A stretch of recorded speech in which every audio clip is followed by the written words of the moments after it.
Now let's see the thermal equilibrium process. The nuclear temperature is lowered to a temperature after demineralization, depending on the final demineralization field and the diffusion's internal field. So the nuclear temperature depends on the final demineralization field and the internal field. Okay. The lattice and the conduction electrons, however, remain to be at the high temperature. So nuclear temperature is lowered to about microkelvin range, but the lattice and the conduction electrons are still at the millikelvin temperature range. Thus, the cooling power of the cold nucleus lowers the temperature of the conduction electrons and the lattice to establish the thermal equilibrium between them. The cooling power of the nucleus should also lower the sample's temperature if the experimental apparatus is thermally connected to the refrigerant. Additionally, other external heat may enter the refrigerant. The relaxation time is the duration of time required to achieve a thermal equilibrium by heat exchange between cold nucleus and the conduction electrons, and among other things.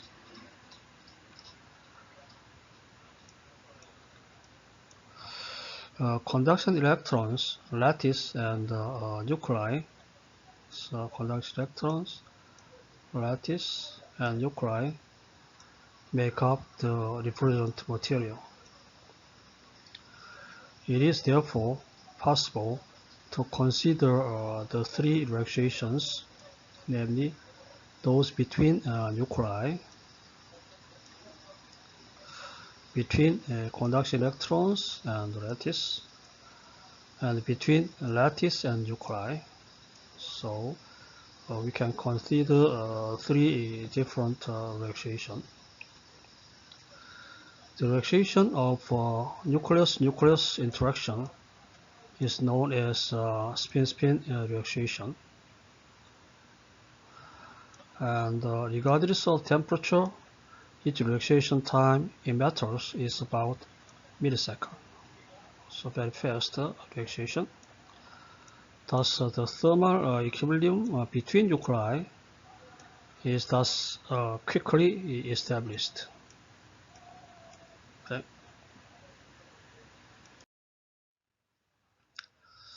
Additionally, the thermal relaxation between the lattice and the conduction electrons is also quickly established. In low temperatures, the lattice's specific heat is quite low since it is proportional to T cubic. In low temperature,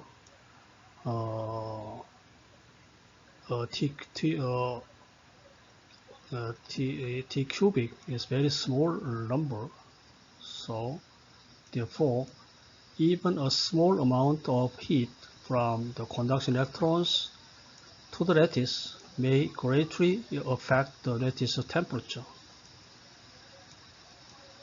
So thermal relaxation between the lattice and the conduction electrons is very short. So thermal equilibrium between lattice and the conduction electrons are very faster established. So we can consider these two systems, electron and lattice, as 1 unit. Thus, we can assume that the temperature of the lattice is the same as temperature of the conduction electrons, since the reaction time between the two is quite short. Therefore, we can think of the conduction electrons and the lattice as being a single entity. So we can consider electron and lattice as a single unit, okay? The same temperature. So let's say temperature of this system is TE, and another system is nucleus. Temperature is Tn. Tn is much lower than Te. Okay. The temperature of the material is mostly influenced by the lattice's temperature. Okay. As a result, the lattice temperature should be lowered by the nuclear cooling power through the passage of conduction electrons, bringing the entire material's temperature to equilibrium. So heat is input to the conduction electron, okay, and this heat is distributed between electron and lattice, because the two systems, electron and lattice, are at the same temperature. The thermal transfer mechanism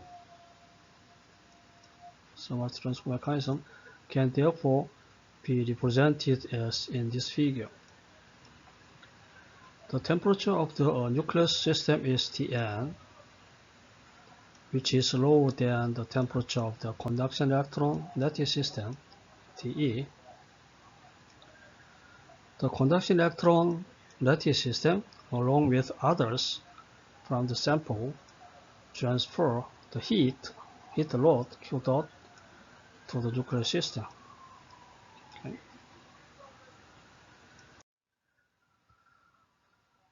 The spin lattice relaxation time, denoted by tau 1, is the relaxation time between nucleus and the electron lattice systems.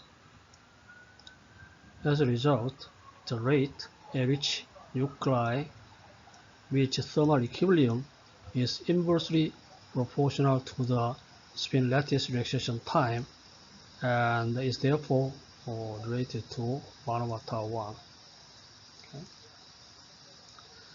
The number of electrons that can participate in the heat exchange with the nuclei affects this rate.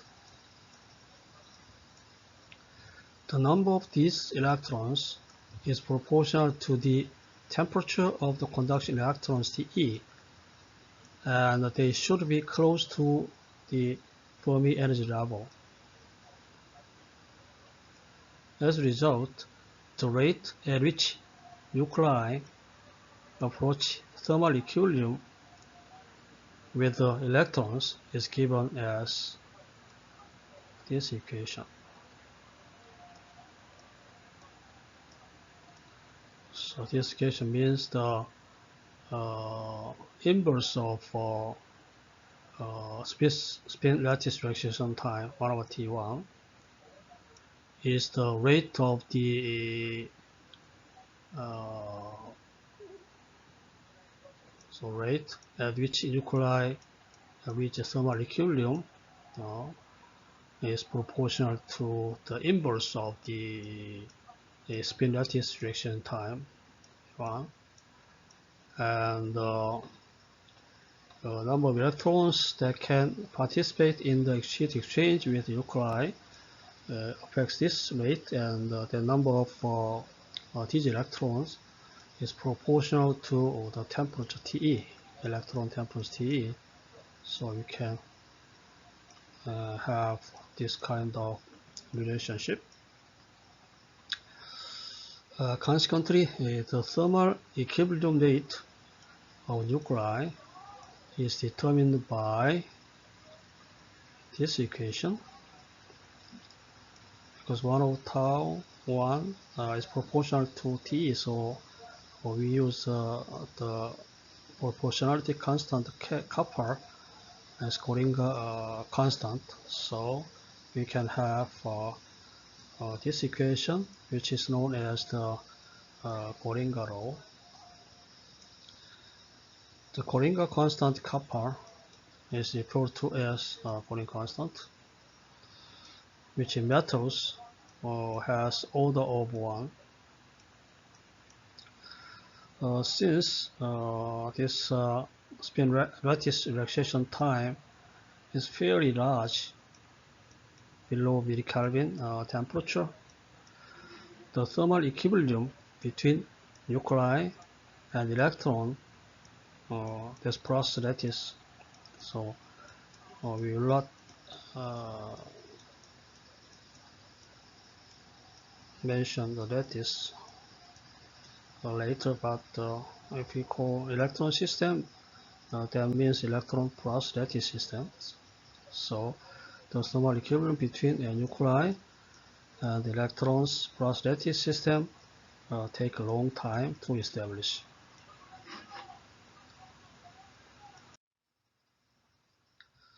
Now let's see the sources of external heat loss. The sample connected to the refrigerant and external heat sources transfer the heat Q dot to the refrigerant. The refrigerator's imperfection, the eddy current heat, and the heat input from various materials inside the refrigerator are the causes of the external heat sources. Residual gas in the vacuum chamber, heat input from wires coming from outside the chamber, and the mechanical vibration, these all contribute to the external heat input. So residual gas in vacuum chamber, heat input from wires from the outside chamber, mechanical vibration, these all contribute to the external heat input. Okay? By installing radiation shields at the 4.2 Kelvin, 1 Kelvin, and the 10 millikelvin plates, it is possible to prevent the radiation heat caused by the temperature difference between the outside and interior of the chamber, as well as the conduction heat delivered by gases. So if we use the radiation shield at each temperature step, 4.4 Kelvin plate, 1 Kelvin plate, 10 millikelvin plate, we will install the radiation shield.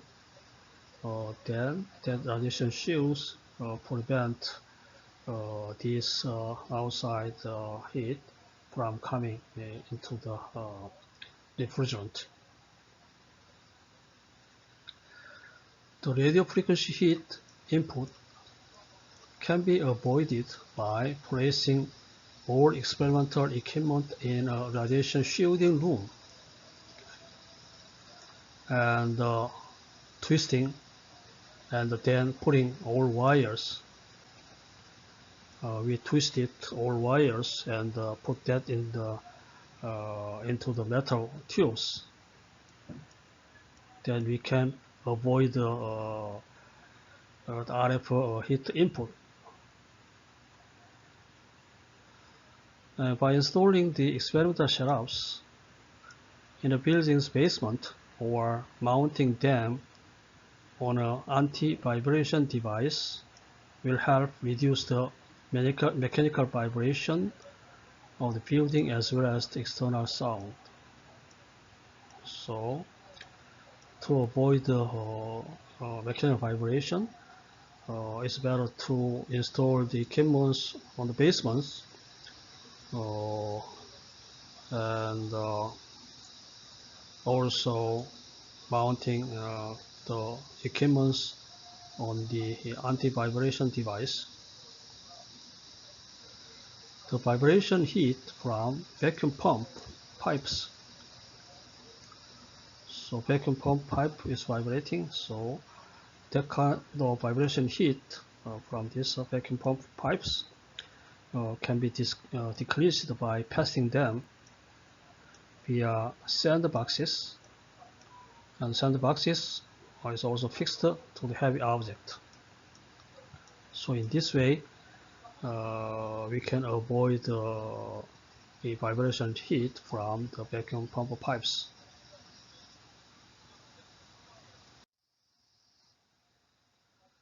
When the metal refrigerant is subjected to a changing magnetic field during the demagnetization process, eddy current heat is generated. Okay. The heat is expressed as Q dot equal this equation. Here P dot and Q represent as volume, P is volume, and P dot is rate of magnetic field change, and the rho is resistivity, respectively. The resistivity of the metal refrigerants. For the wire with the radius R, P,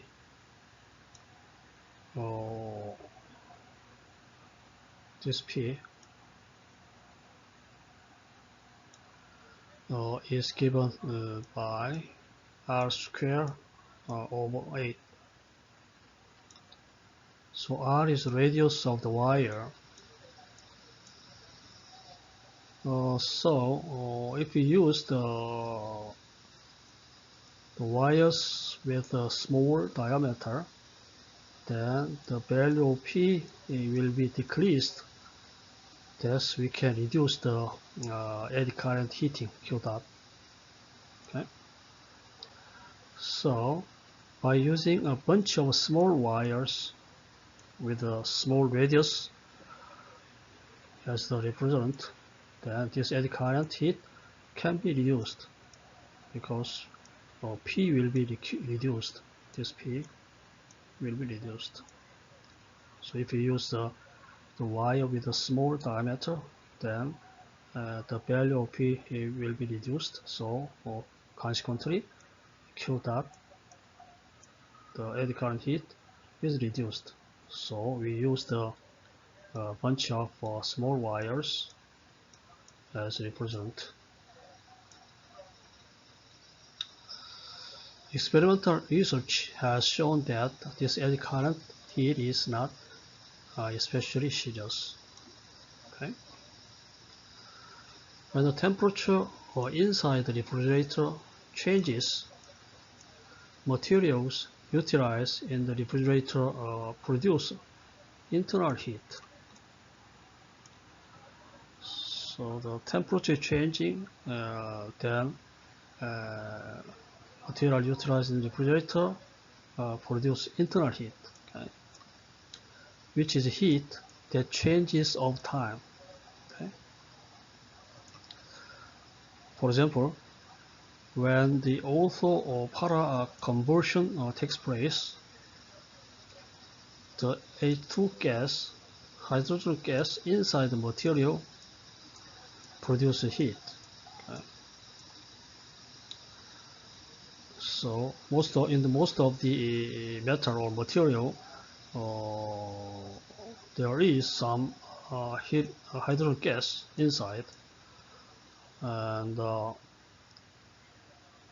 this hydrogen, the also para conversion takes place, then this hydrogen gas produces heat. Okay. This heat changes of time as function of time. in accordance with the temperature change, okay, heat is also produced when the lattice imperfection is gradually relaxed. Heat is also generated by hot impurity atoms and radionuclides. All of these heat sources can be classified under the category of external heat. It is known that 5 nanowatt per kilogram of heat is produced by 1 ppm of gas in copper.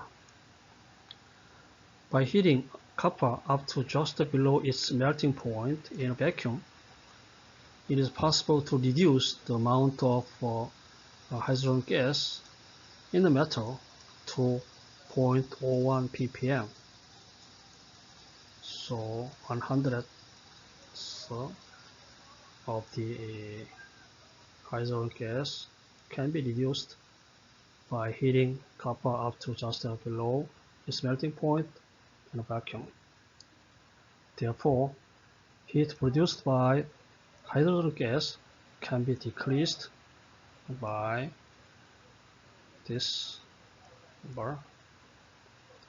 So 100 times less heat is produced if you treat the copper in this way.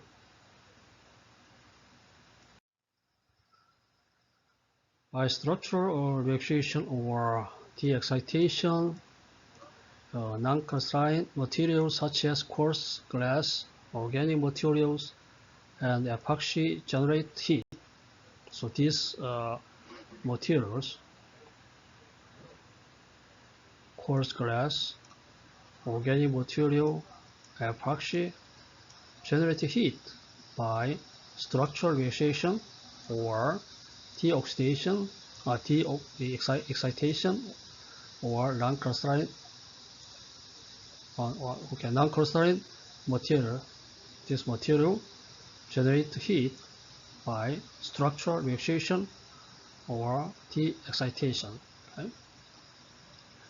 So this heat has a very low relaxation time.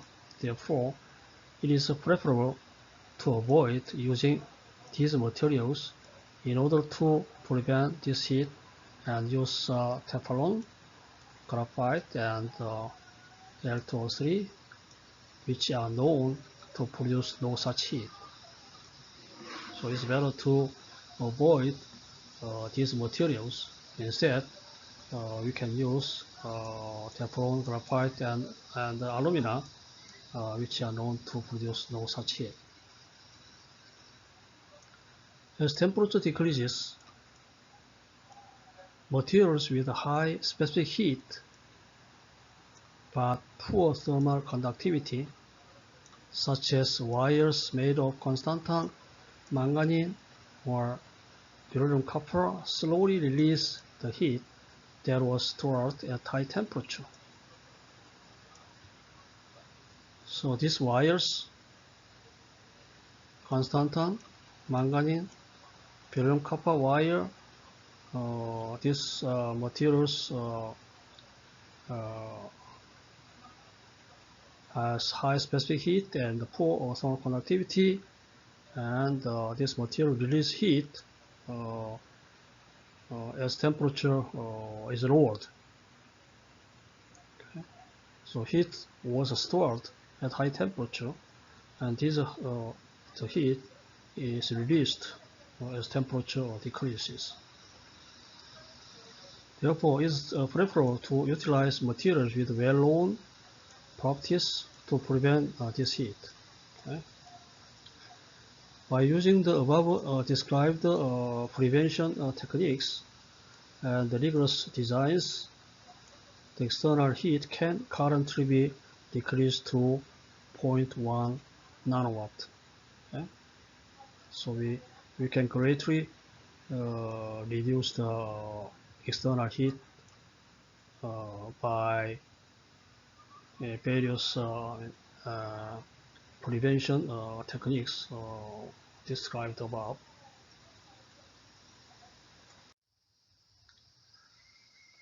Now let's see the thermal equilibrium and optimum demarcation field. Due to spin lattice relaxation, the change in nuclear atomization as function of time is given as this relationship. So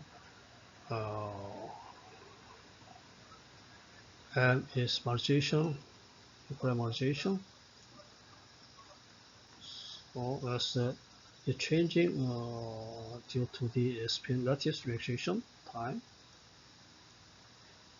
So we can write this relaxation by this equation.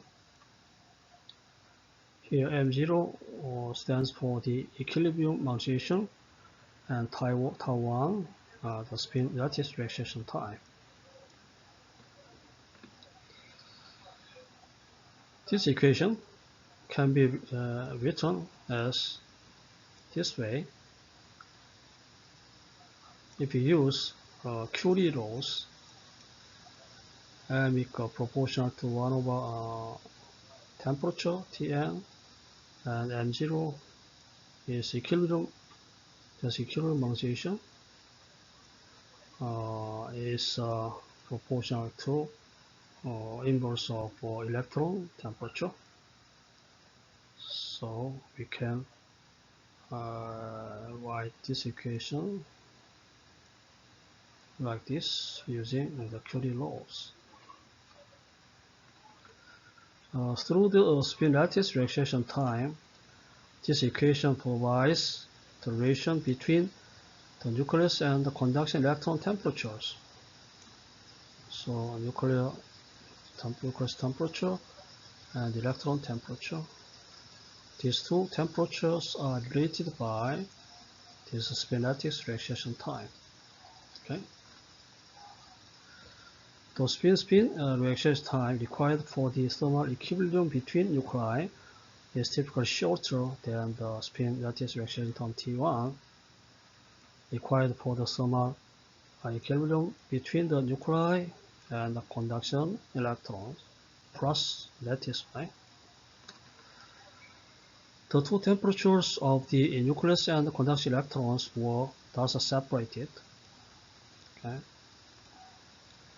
The equation above shows that the spin lattice relaxation time T1 is what is responsible for the temperature difference between Tn and Te.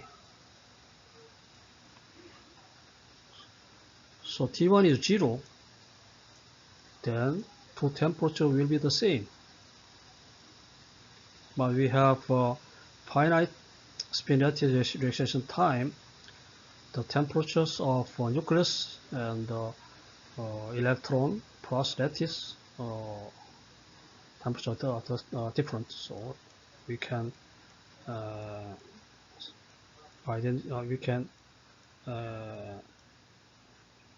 identify the temperature for nucleus Tn and electron temperature Te. Okay. So this reaction time, spin lattice reaction time, is responsible for the temperature difference between these two temperatures.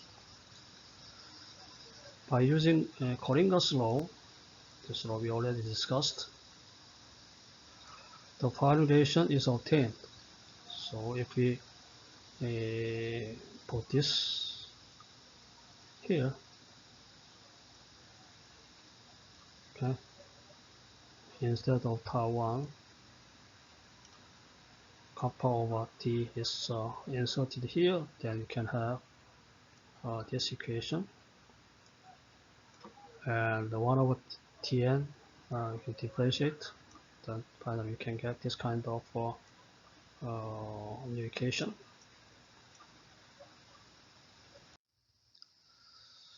Now let's put our first case, ideal case. So no external heat, Q dot is 0. The external heat raises the temperatures of the nucleus and conduction electrons according to the equation,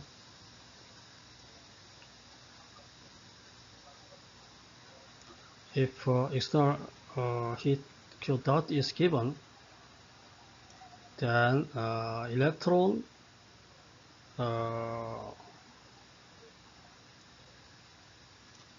acquire this heat, and nucleus in the field of B obtain this heat. So this heat is divided into two terms: heat absorbed by electron and heat absorbed by nucleus. Okay, so sum of this heat is the external heat, right? So this external heat is spread to the refrigerant. Then sum of heat is absorbed by electron, and some of them is absorbed by the nucleus. So the amount of heat absorbed depends on its specific heat. Okay, so CE and the C and B are the specific heats of conduction electrons and the nucleus in the field of B, respectively. In the case of Q dot equals 0, so this will be 0, okay? So we can rewrite this equation by this equation. So T dot, okay? So Tm dot, okay? And no external heat, ideal case, Q dot equals 0. Now, by applying the equation, on previous slide, we have this equation to this relationship. We get this equation. See, if we put this Tn dot here, delta T is the difference between two temperatures. So if we put this equation here, then you can get this relationship with delta T, the temperature difference between two systems.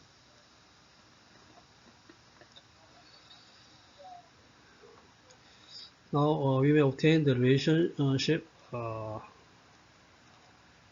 delta T dot. We have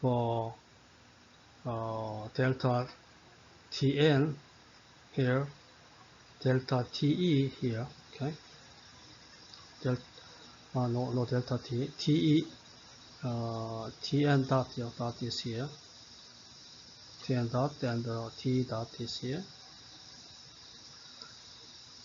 So subtract these two equations, this and this equation, and use delta T. Then you can have this equation. Okay.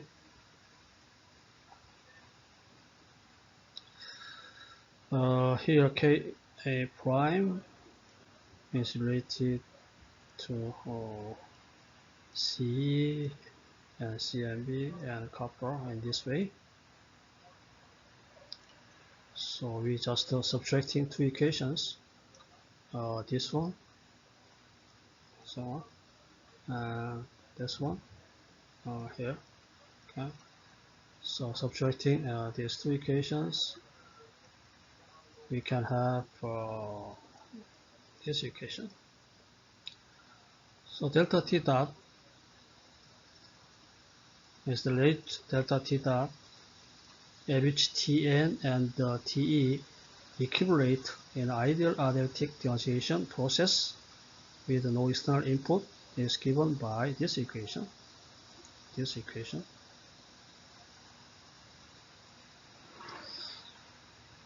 The nuclear specific heat CMB is typically much larger than the specific heat of conduction electron CE. As a result, kappa prime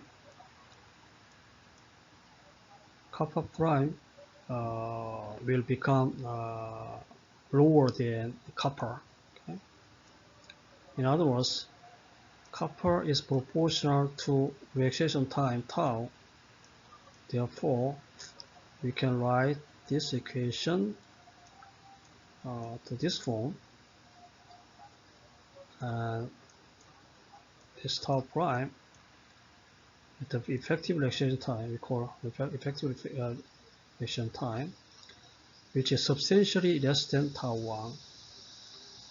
Okay, so tau 1 prime is much less than tau.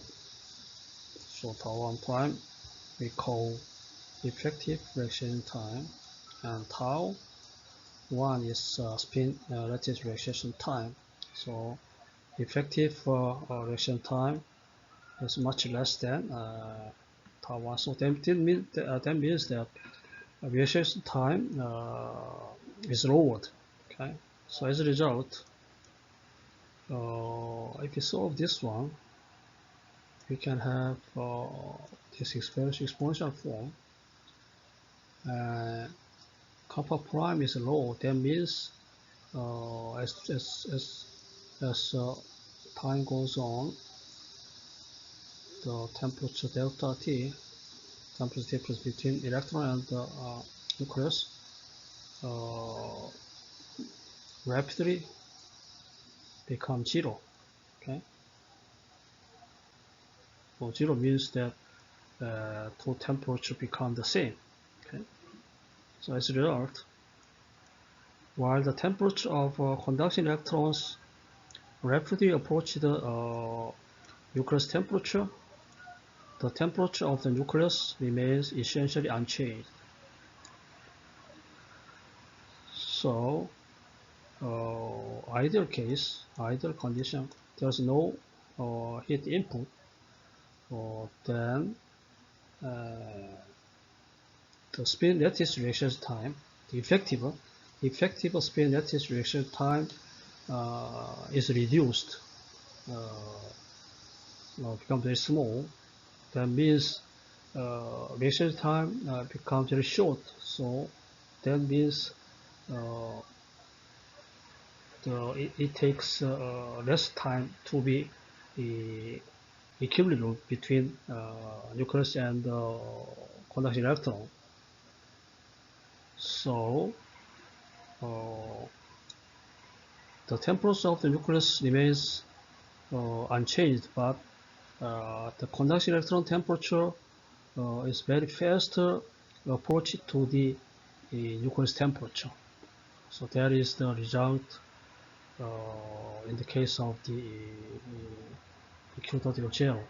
So no heat external loss, heat external load, external load, no heat, then electron temperature rapidly approach to the nucleus temperature, while the nucleus temperature remain unchanged. Okay, so that is the result for the ideal case.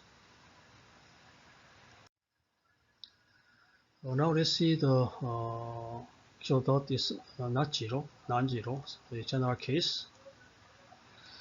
So in reality, we are unable to avoid an external heat, Q dot.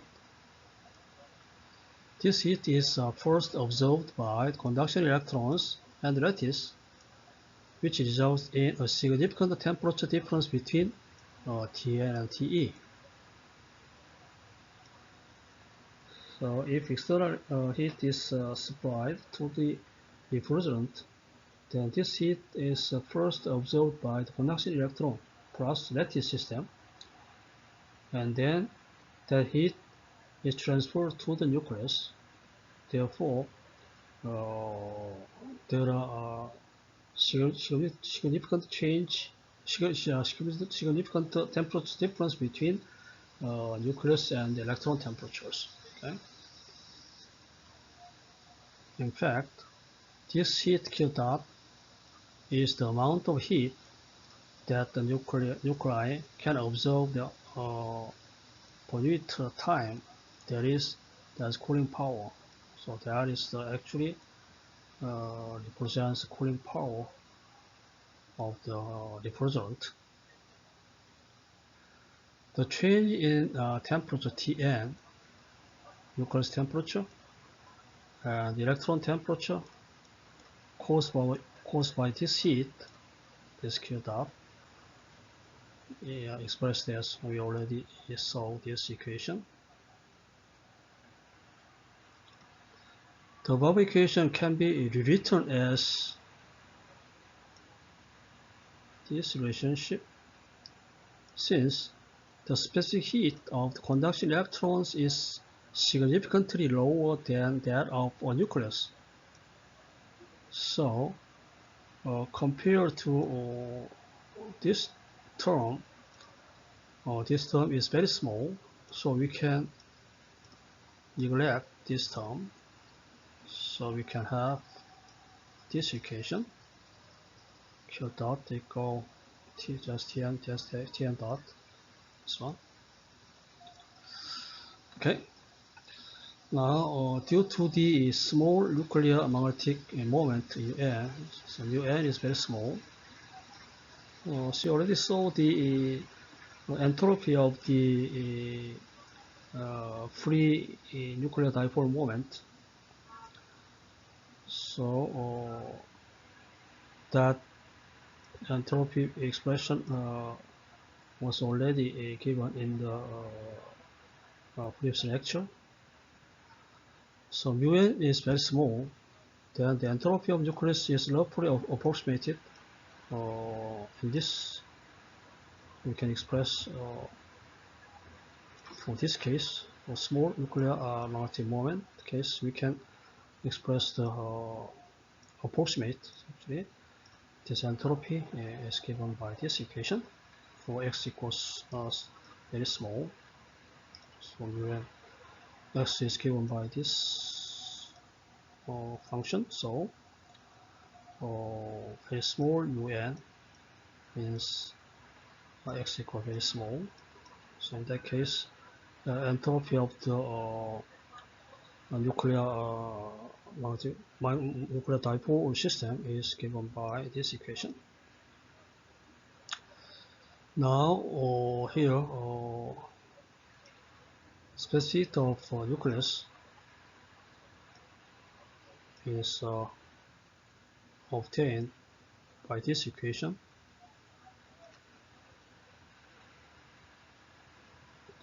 Derivation of the entropy with respect to temperature, we can get specific heat of the nucleus. So that is the entropy, and that is constant. So if we differentiate this entropy with respect to time, with respect to the temperature, then we can have this equation. Okay. So if we put this here, C and B, then we can get this equation. So if we plug the above expression for C and B into this equation, this one, so we can get this equation. We applied this relationship is shown in the previous slide. Then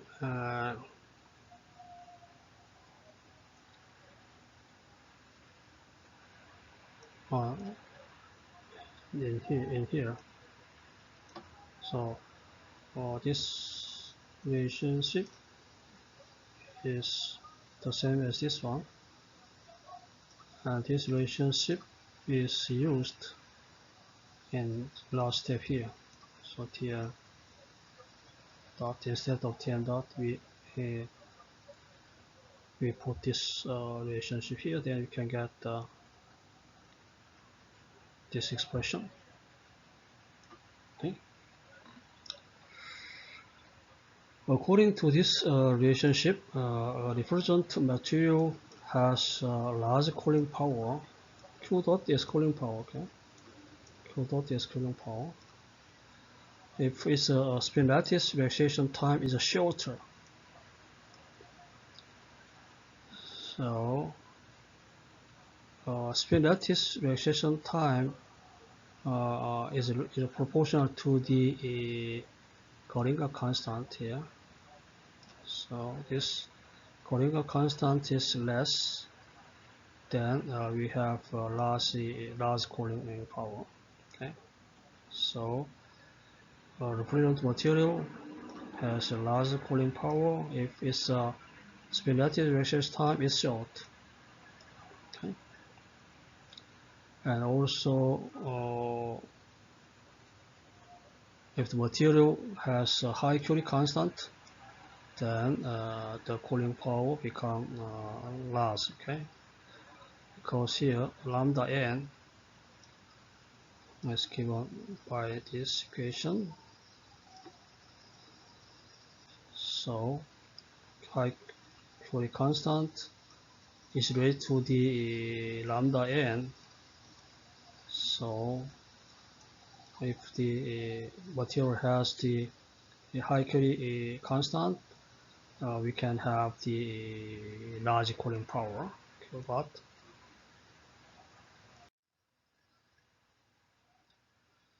We can deduce the relationships of this and this one from the equation. So we just obtained this equation in the previous slide. And the first one is this first part. We can have this relationship, and second, this one, we can get this equation. Okay, so using this, we can have this equation, and this we can have this equation. Okay. Okay. In the last step here, in this step, instead of Tn, we use this value. Okay. In this expression, we suppose that internal field is negligible, 0. The first equation shows how the ionization field Pf and external heat Q dot affect the rate that nucleus temperature rises. Okay, this equation.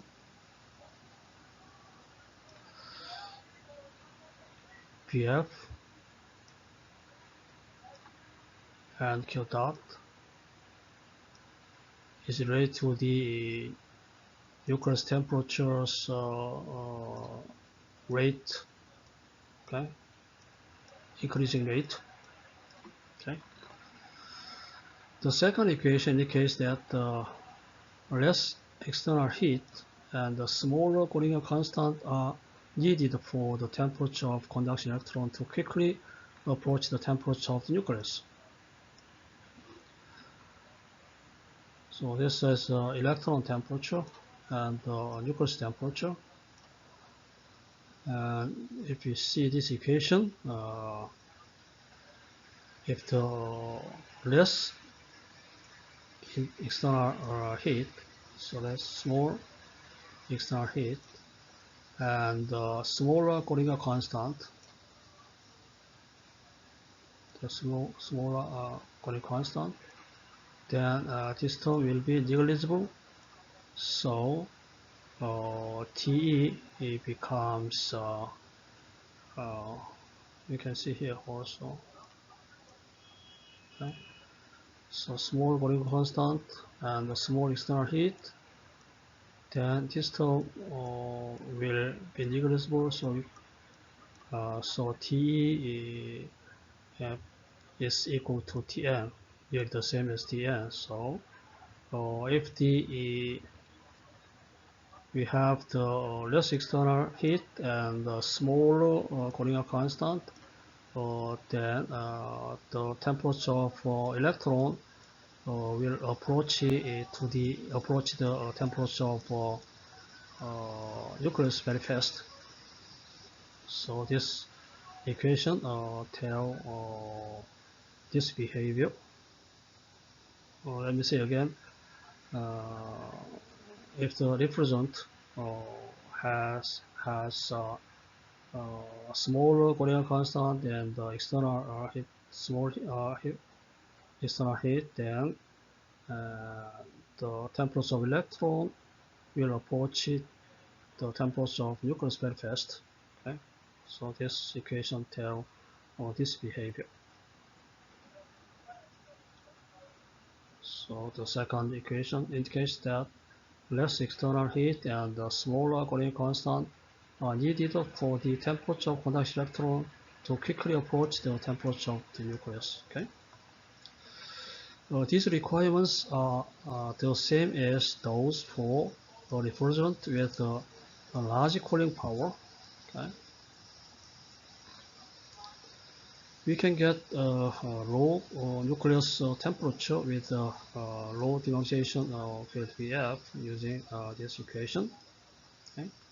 So if you use the low denunciation field, then we can have the low nucleus temperature.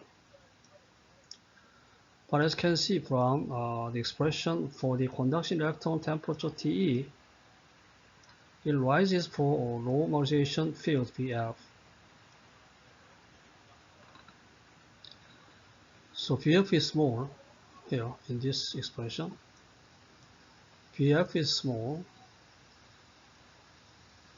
then TE it becomes larger. Okay. So for low denunciation field VF, we have high temperature of the electron temperature. So there are some contradictory statements here. For nucleus, if we use the low denunciation field, then we can have lower nucleus temperature.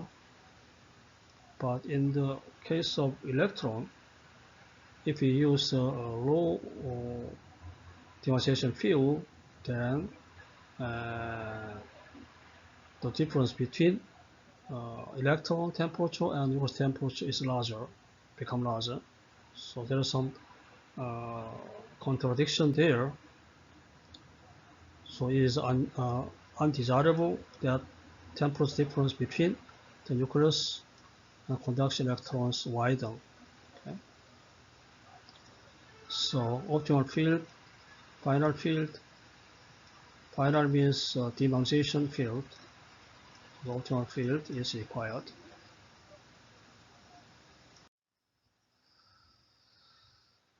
However, for the so-called brute force cooling, a significant temperature difference between the nucleus and the conduction electrons may be advantageous.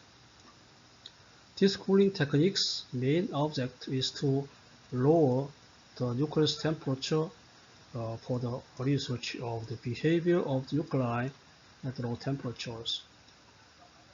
By rapidly removing the field past the deionization, this cooling can be made possible.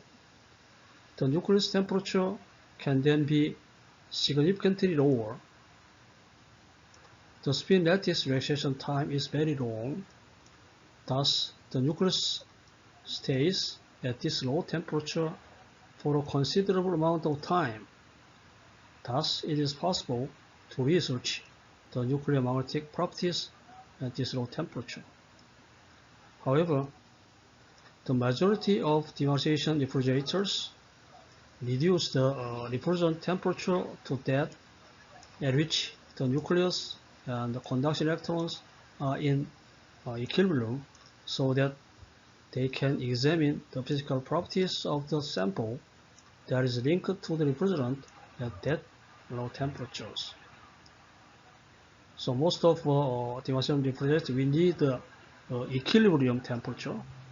So all refrigerant has the same temperature. Nuclei, electrons, and lattice have the same temperature, equilibrium temperature.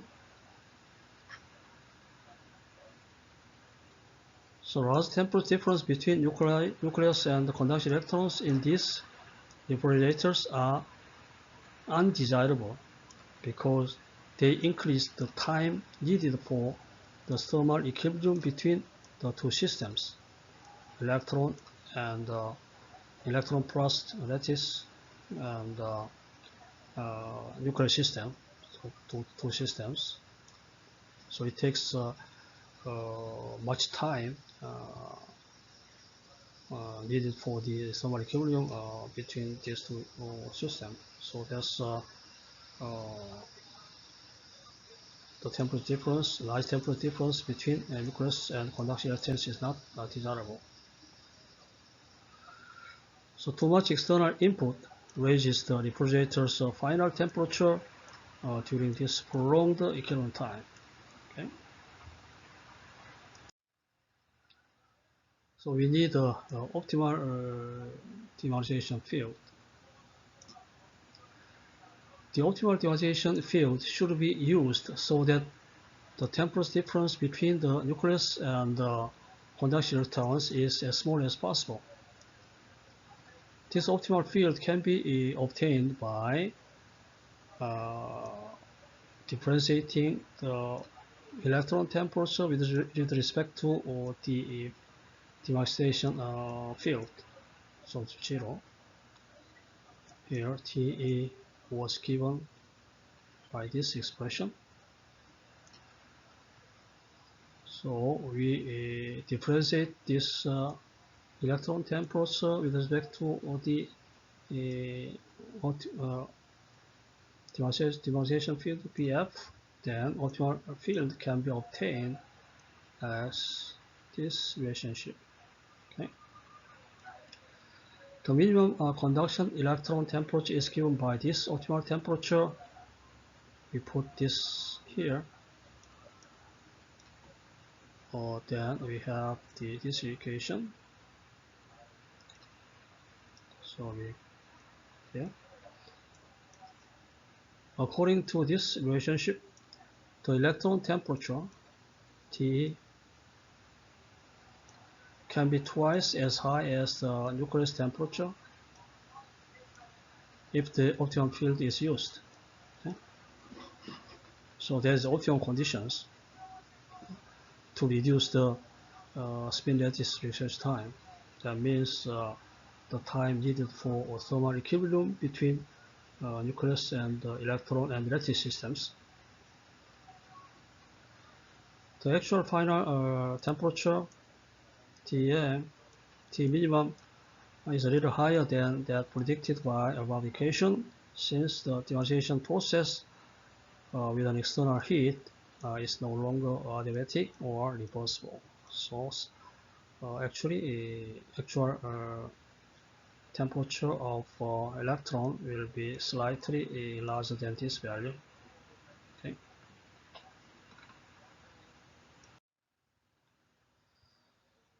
By integrating this equation, we can determine the time span delta t during which the nuclear spin warm from some lower temperature to some higher temperature Tm. This is obtained as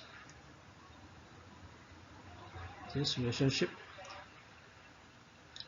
The final demarcation should stop at the higher field peak cooling power in order to maintain the low temperature of TE, and the external heat Q dot should be as small as possible.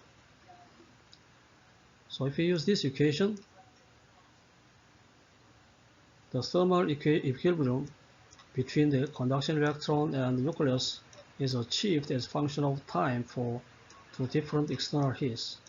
So here Q dot and two different external heat. Okay, and we use here final demarcation field. A 7 Tesla was used. Okay, and this delta T is the time for the nuclear temperature increase, and for the time for the electron temperature increase. In this equation, we use the, instead of Tn here, we can put T using this equation. Then we can have this kind of behavior. And at first, the nuclear temperature is lower than that of the electron temperature, and this will become the same equilibrium. It takes about, for this one, about 80 hours. Okay, so 80 hours means what? About 4 days.